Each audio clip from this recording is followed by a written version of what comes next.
ప్రభునందు ఆత్మీయులరా, మన బైబిల్ అధ్యయనములో రాజుల మొదటి గ్రంథములో వ్రాయబడినటువంటి దేవునికి అనుకూలమైన కొంతమంది ప్రముఖుల గురించి మనము ధ్యానం చేసుకుంటూ ఉన్నాం.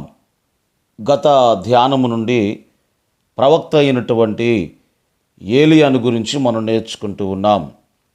ఈ ప్రవక్త అయినటువంటి ఏలియా యొక్క పుట్టు పూర్వోత్తరాల గురించి కానీ, ప్రవక్తగా అతని పిలుపు ఎటువంటిది అనేటువంటి విషయాలు కానీ ఆ వివరాలు ఇక్కడ వ్రాసి లేవు.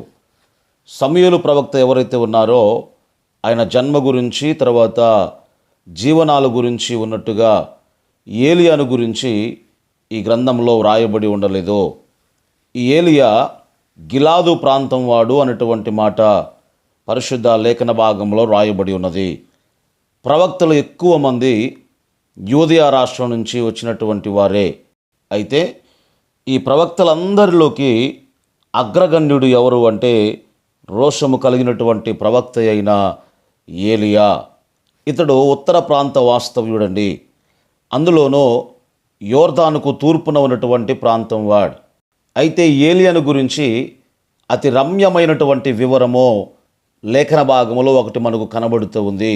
అదేమిటనగా 17వ అధ్యాయములో మొదటి వచనములో రాయబడిన మాట, ఎవని సన్నిధిని నేను నిలవబడి ఉన్నానో ఆ యెహోవా జీవము తోడు అనే మాట ప్రవక్త అయినటువంటి ఏలియా పలుకుచూ ఉన్నాడు. ప్రభునందు ఆత్మీయులరా, ఈ దాసుడు తన ప్రభు అయినటువంటి యెహోవా సన్నిధిలో ఆయన ఆజ్ఞల కొరకు కాచుకొని నిలవబడి ఉండేవాడు. దేవుని యొక్క సన్నిధిలో పాపానికి తావు లేదు. ఆయన సముఖంలో మనము నిలిచి ఉండడం అంటే ఆయన కనుసన్నలలో మెలుగుతూ ఆయన దృష్టికి అంగీకారముగా మనము ఉన్నట్టే. అబ్రహాము కానీ, మోషేలు కానీ దేవుని యొక్క సన్నిధిలో అనుదినము వారు నిలిచారు. అబ్రహాము తన కొడుకైనటువంటి ఇష్మాయేలు విషయంలో ఇదే కోరిక కోరాడండి. 18వ అధ్యాయము 18వ వచనములో మనం చదువుకుంటే ఆదికాండంలో, ఇష్మాయేలు నీ సన్నిధిని బ్రతుక అనుగ్రహించుము అని అబ్రహాము ఇష్మాయేలును బట్టి ప్రార్థన చేస్తూ ఉన్నాడు. ఈ ఏలియా యొక్క పేరును మనము గమనించినప్పుడు ఆ పేరులోనే ఉన్నదండి అతని సాక్ష్యం. ఏలియా అంటే యెహోవా నా దేవుడు అని అర్థం. సర్వత్రా భ్రష్టత్వము వ్యాపించి ఉన్నటువంటి ఆ రాజ్యములో ఈ వ్యక్తి యెహోవా నామాన్ని తన పేరులో ధరించడమే కాకుండా ఆయన నా దేవుడు అని సగర్వంగా సాక్ష్యమిస్తూ ఉన్నాడు. దేశంలో కరువు వచ్చినప్పుడు శాస్త్రజ్ఞులు ఏం చేస్తారు అంటే దానిని ఒక ప్రకృతి సిద్ధమైనటువంటి సంభవంగా వారు వర్ణిస్తూ ఉంటారు. ఋతుపవనాలు ఆలస్యమయ్యాయని, లేకపోతే మరింకేదో కారణమని వారు చెప్పవచ్చును. అయితే నా దేవుడు యెహోవా అనే సాక్ష్యం కలిగినటువంటి దైవ సేవకుడు తన నోటి మాట ద్వారా ఆకాశాన్ని మూయించాడండి.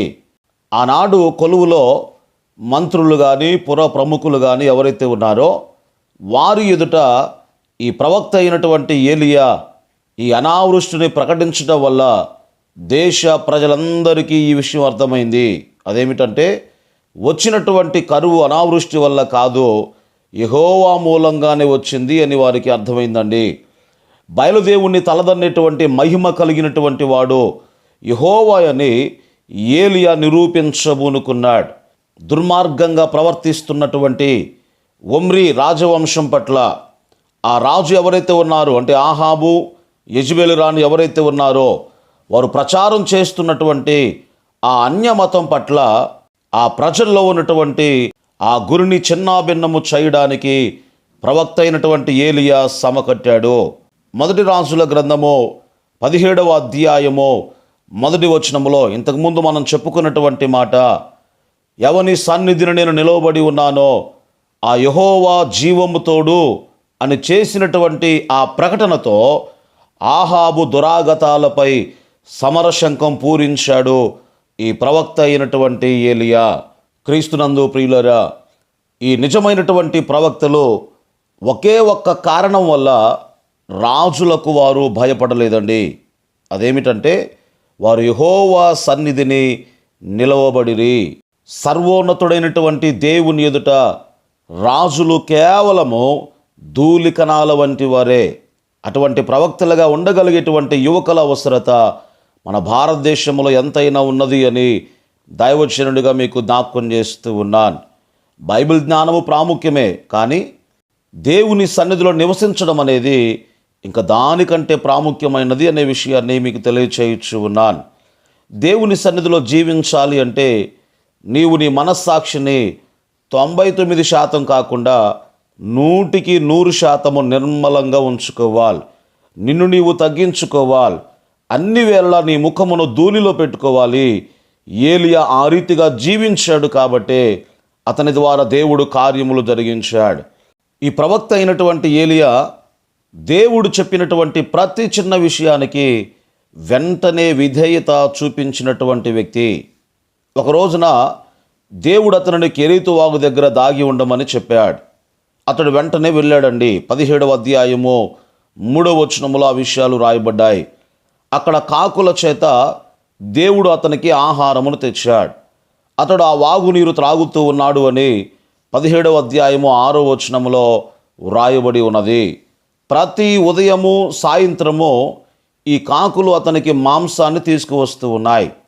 కాకులు అతనికి కూరగాయలు తేవడమే ఒక అద్భుతం అనుకుంటే, మాంసాన్ని ఇష్టపడేటువంటి కాకులు ఈ మాంసాన్ని తేవడం అనేది ఇంకా గొప్ప అద్భుతం అండి. దేవుడు ఆ విధంగా ఏలియాకు ఆ ఆహారాన్ని సమకూర్చాడు. కానీ కొన్ని రోజుల తర్వాత ఈ ప్రవక్త అయినటువంటి ఏలియా ప్రభు పైన కాకుండా కాకోలముల మీద ఆధారపడము ప్రారంభించి ఉండవచ్చును. ఈ దినాల్లో కొంతమంది క్రైస్తవులు కూడా ఇలాగే ఉంటారండి. ఆరంభంలో అన్ని విషయాల్లో కూడా దేవుని మీద ఆధారపడతారు, కానీ ధనం అభివృద్ధి అయిన తర్వాత లేదా అనేకమైనటువంటి మనుషుల పరిచయాలు ఎక్కువైపోయినటువంటి తర్వాత వారు ప్రభువుపై ఆధారపడకుండా కాకులపైన, అంటే తమకు క్రమం తప్పకుండా సహాయపడేటువంటి మానవుల మీద ఆధారపడుతూ ఉంటారు. కనుక ఇక్కడ జరిగినటువంటి సంఘటనల నుండి ఏలియాకు మాత్రమే కాదు, దేవుడు మనకు కూడా ఒక పాఠాన్ని నేర్పించాలి అనుకుంటున్నాడు. ఏ వాగు మీద, ఏ కాకుల మీద ఏలియా ఆధారపడ్డాడో ఆ వాగు కొన్ని రోజులకు ఎండిపోయింది అని పరిశుద్ధ లేఖన భాగంలో రాయబడి ఉన్నది. అంత మాత్రమే కాదు, దేవుడు ఆ కాకులను కూడా ఆహారం తీసుకురాకుండా నిలిపివేశాడండి. వాగులపైన కాకులపైన ఏలియాకున్నటువంటి ఆ ఆధారమును తొలగించి మరల ప్రభు పైన మాత్రమే అతడు ఆధారపడుట నేర్పించాలి అని దేవుడు కోరుకున్నాడు. ఒకవేళ నీ జీవితంలో కూడా కాకుల ద్వారా సహాయం రావడం ఆగిపోతే, అనగా వస్తుందనుకున్నటువంటి సహాయము ఆ మనుషుల ద్వారా రాకపోతే, ఆ సందర్భంలో కూడా దేవునికి వందనాలు చెల్లించండి. అలా దేవునికి ప్రతి సందర్భంలో కూడా వందనాలు మనం చెప్పగలిగితే మన అవసరతల కొరకు ప్రభువును మాత్రమే విశ్వసించడం మనము నేర్చుకుంటాం. క్రీస్తునందు ప్రియులారా, ప్రభు తన మనస్సు మార్చుకొని ఏలియాను సారెపతుకు వెళ్ళమని చెప్పాడు. సారెపతు ఇశ్రాయేలు దేశానికి బయట ఉండెను అని లేఖన భాగంలో మనం చూస్తూ ఉన్నాం.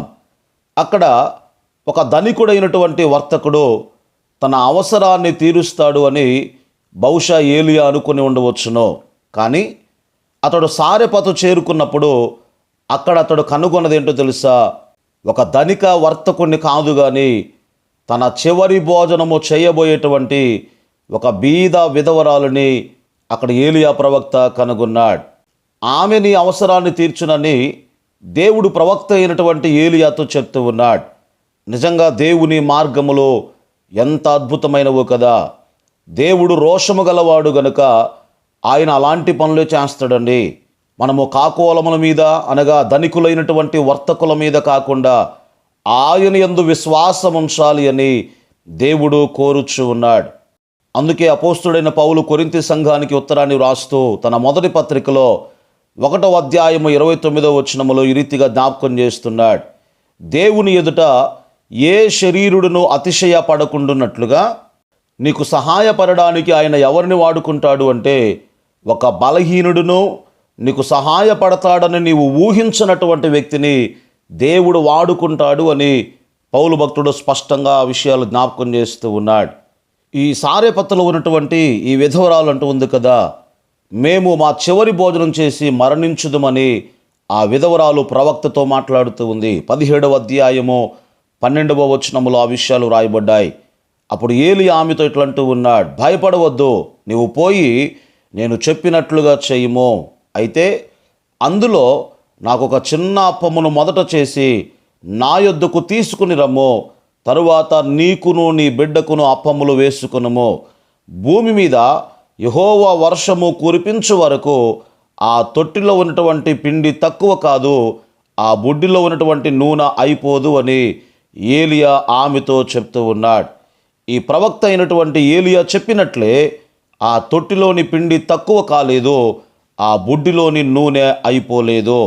దేవునికి మహిమ కలుగునుగాక.